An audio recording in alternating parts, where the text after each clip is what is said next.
In today's video, I'm going to teach you how to make an email signature with a logo in Apple Mail on your iPhone or iPad, ensuring your logo appears in line instead of as an attachment. This process will take just a few minutes and is straightforward enough for anyone to follow along. First, let's start by creating your signature. You can do this in the Notes app on your device or directly within an email draft.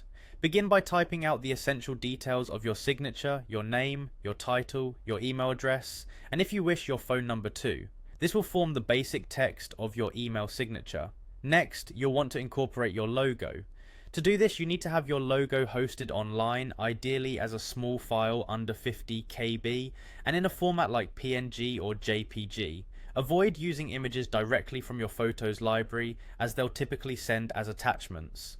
Once you've got your logo online, open Safari and navigate to the URL where your logo is hosted. When you've reached your logo's webpage, tap and hold on the logo image itself until the option to copy appears. Tap copy to copy the image to your clipboard. With your logo copied, go back to the Notes app where you created your text signature.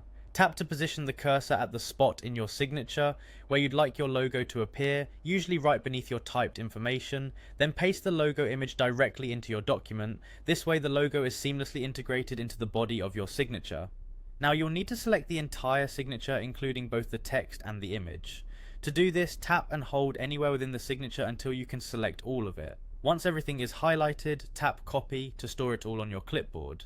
The next step is to apply this new signature in Apple Mail. Navigate to your device settings, then scroll down to find Mail under the Apps section.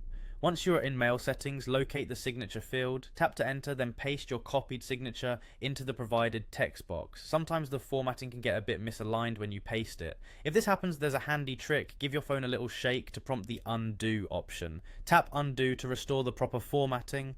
Before wrapping up, it's crucial to confirm that everything looks perfect. Send yourself a test email. Once you receive it, check to see that your logo shows up correctly within the email body, not as an attachment. This ensures everything is appearing just how you've designed it. And there you have it, a polished email signature with a logo on your iPhone or iPad, keeping your communications looking sleek and professional. Thank you for watching.